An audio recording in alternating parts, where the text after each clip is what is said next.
संसद में शीतकालीन सत्र के दूसरे हफ्ते में चुनाव आयोग से जुड़ा विधेयक पेश किया गया।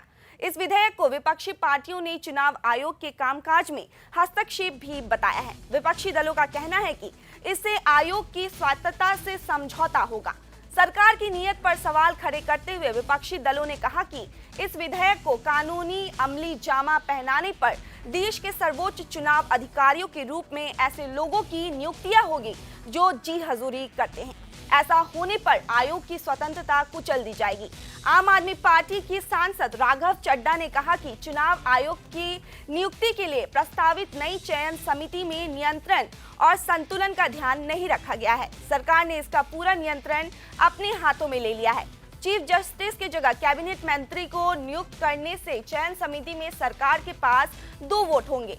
आपकी तरफ से बिल का विरोध करते हुए राघव ने विधेयक को लोकतंत्र का मखौल करार दिया। इस बिलडोजर के माध्यम से सरकार ने लोकतंत्र को कुचलने का काम किया है। अगर देश में निष्पक्ष चुनाव आयोग नहीं होगा जो चुनाव कराता है, तो क्या निष्पक्ष चुनाव हो सकते हैं? अगर इंडिपेंडेंट अनबायस्ड इलेक्शन कमीशन नहीं होगा, तो क्या इंडिपेंडेंट अनबायस्ड इलेक्शन हो सकता है? ये सवालिया निशान खड़ा होता है।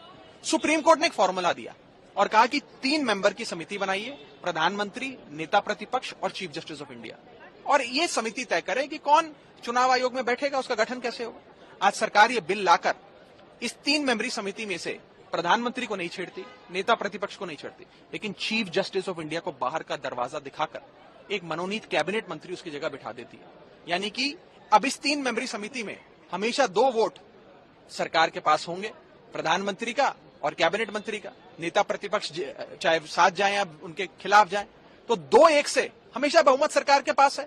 यानी कि सरकार तय करेगी कि चुनाव आयोग में कौन बैठेगा। चुनाव आयोग की भूमिका आप सोचिए कितनी जरूरी है चुनावों में।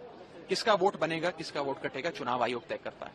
ईवीएम मशीन कहां जाएगी, कैसे कैसे इस्तेमाल होगी, कैसे उसकी काउंटिंग होगी, उसका नियंत्रण, उसका संचालन, उसकी स्टोरेज चुनाव आयोग करता है। यहां तक कि कौन किस पार्टी सिंबल पे चुनाव लड़ेगा, चुनाव होगा कब, कितने चरण का होगा, सब चुनाव आयोग तय करता है। तो चुनाव आयोग की भूमिका भारतीय लोकतंत्र में बहुत ज्यादा है, बहुत महत्वपूर्ण है। इसीलिए अगर उसके इंडिपेंडेंस से खिलवाड़ होगा तो चुनावों से खिलवाड़ करने के बराबर है। इसीलिए मैं कहना चाहूंगा कि हम सब आपस में मिलकर सलाह करेंगे, कानूनी राय भी लेंगे, और अगर कानूनी राय सबकी ये बनती है